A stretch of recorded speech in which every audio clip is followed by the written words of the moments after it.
tus medicinas. Tú me visitaste con tus medicinas. Precioso Jesucristo, tú eres mi fiel amigo. Tú eres mi consuelo, tú eres mi fortaleza.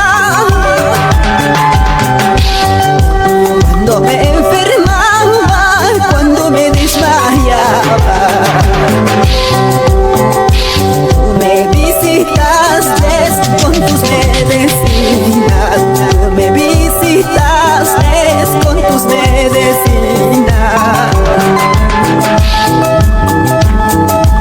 Aunque no tenga padre, aunque no tenga madre, solo he confiado en el amor de Cristo.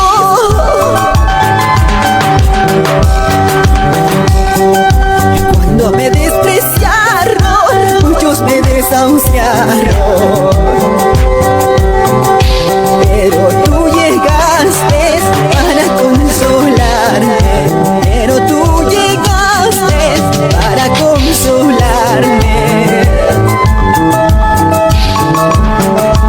Aunque no tenga padre, aunque no tenga madre, solo he confiado en el amor de Cristo.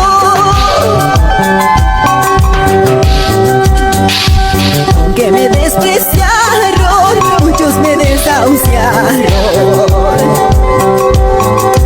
pero tú llegaste para consolarme.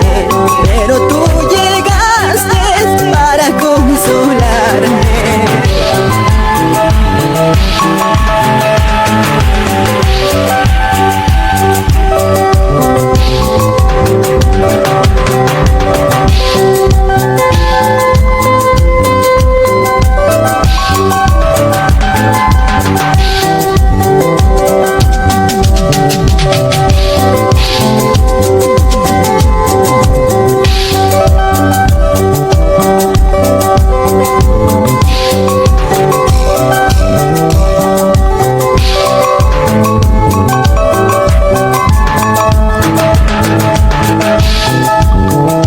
Precioso Jesucristo, tú eres mi